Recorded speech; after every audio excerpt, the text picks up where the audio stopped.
नमस्कार मेरे सनातनी परिवार, हम हिंदुस्तानी चैनल पर आप सभी का बहुत बहुत स्वागत है। योगेश्वर श्री कृष्ण शरणम मम।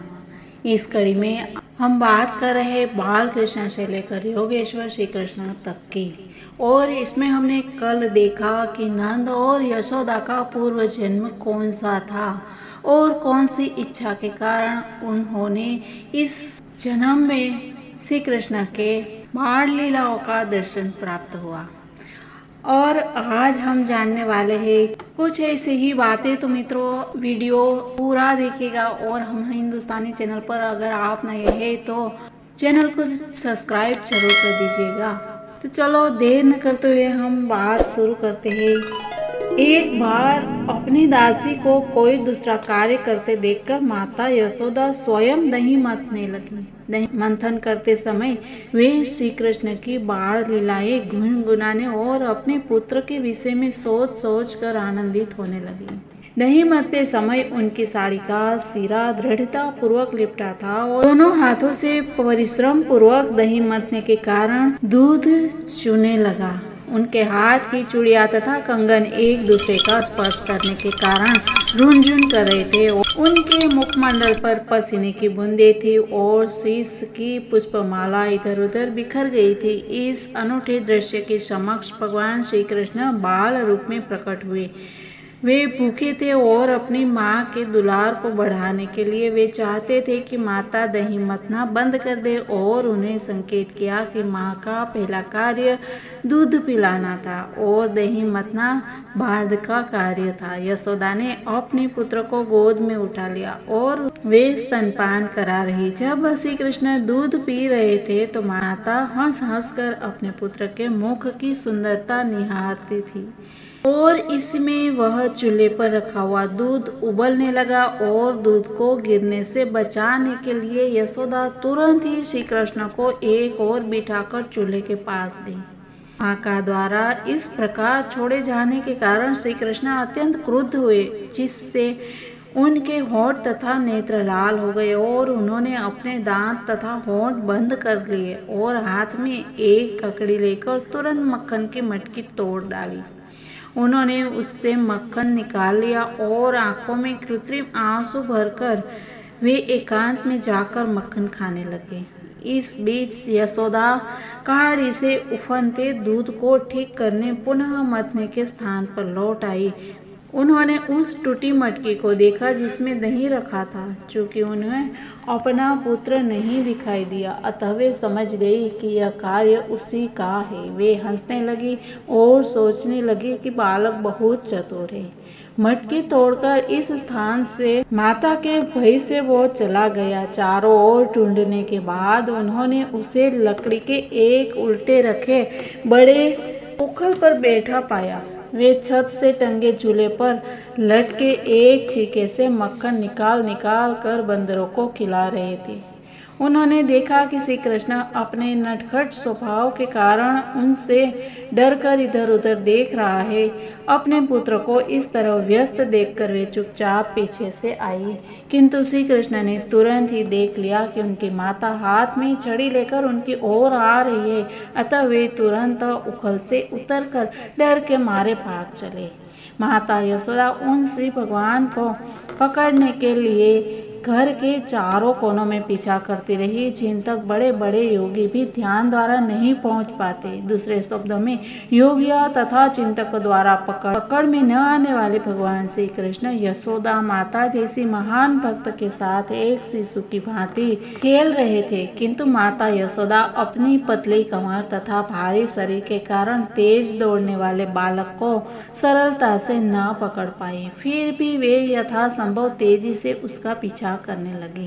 यद्यपि वे थक गई थी, किंतु जिस तेज भांति वह नटखट बालक तक पहुंच गई और उन्होंने उसे पकड़ लिया। जब श्री कृष्ण पकड़े गए तो वे अपनी आंखें हाथों से मलने लगी, जिनमें काला काजल लगा हुआ था। बालक ने अपने पास खड़ी अपनी माता के मुख को देखा और भय के कारण उनकी आंखें बेचैन हो उठी। माता यशोदा ये समझ रही थी कि श्री कृष्ण वृथा ही डरे हुए हैं और वे उसके लाभ के लिए उसका डर दूर करना चाह रही थी। अपने पुत्र की सर्वाधिक हितैषिणी माता यशोदा सोचने लगी कि यदि यह बालक मुझसे अत्यधिक डर गया तो उसे कहीं कुछ हो न जाए। तब यशोदा ने छड़ी फेंक दी। उसे दंड देने के लिए उन्होंने रस्सी से उनके दोनों हाथ बांधने की ठानी। वे नहीं जान पाई कि श्री कृष्ण भगवान को बांध पाना उनके लिए असंभव था। माता सोच रही थी कि श्री कृष्ण छोटा सा शिशु है। वे यह नहीं जान पाई कि यह बालक अनंत है, जिसका न तो अभ्यंतर है, न बाह्य, न आदि है और न अंत है। वे असीम तथा सर्वव्यापी है। निसंदेह वे ही यह संपूर्ण दृश्य जगत है। फिर भी यशोदा जी श्री कृष्ण को अपना नन्हा मुन्ना ही समझ रही थी। यद्यपि वे समस्त इंद्रियों की पहुंच के बाहर है, तो भी वे उन्हें काष्ठ के उलूक से बांधने का प्रयत्न कर रही थी। किंतु जब वे उन्हें बांधने लगी तो रस्सी 2 इंच छोटी पड़ गई। उन्होंने घर से और रस्सी एकत्रित की, उसमें जोड़ा, किंतु तब भी रस्सी उतनी ही छोटी पड़ी। इस प्रकार उन्होंने घर की सारी रस्सियां जोड़ डाली, किंतु जब अंतिम गांठ लगाई तब भी वह 2 इंच छोटी निकली। माता यशोदा हंस रही थी, किंतु विस्मित थी कि ऐसा कैसे हो रहा है। वे श्री कृष्ण को बांधने के प्रयास में थक कर चूर हो गई। उनको पसीना आ गया और शीश की माला नीचे गिर पड़ी। तब माता को इतना श्रम करते देख श्री कृष्ण को दया आ गई और वे रस्सी द्वारा बंधाए जाने के लिए राजी हो गए। श्री कृष्ण माता यशोदा के घर में एक मानवी बालक की भांति अपनी चुनी हुई लीलाएं कर रहे थे। निसंदेह श्री कृष्ण को अपने वश में कौन कर सकता है। इसी प्रकार भगवान भी अपने भक्त की रक्षा करने में दिव्य प्रसन्नता का अनुभव करते हैं।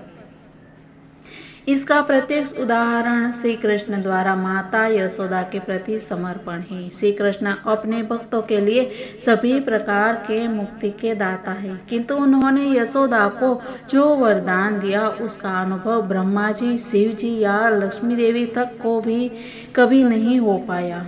श्री भगवान जो नंद महाराज तथा यशोदा के पुत्र रूप में विख्यात है, योगियों तथा चिंतकों तक के लिए भी कभी पूर्ण रूपेण ज्ञेय नहीं है, किंतु भक्तों के लिए सहज सुलभ है। न ही वे योगियों तथा चिंतकों द्वारा समस्त आनंद के परम आधार के रूप में जाने जाते हैं।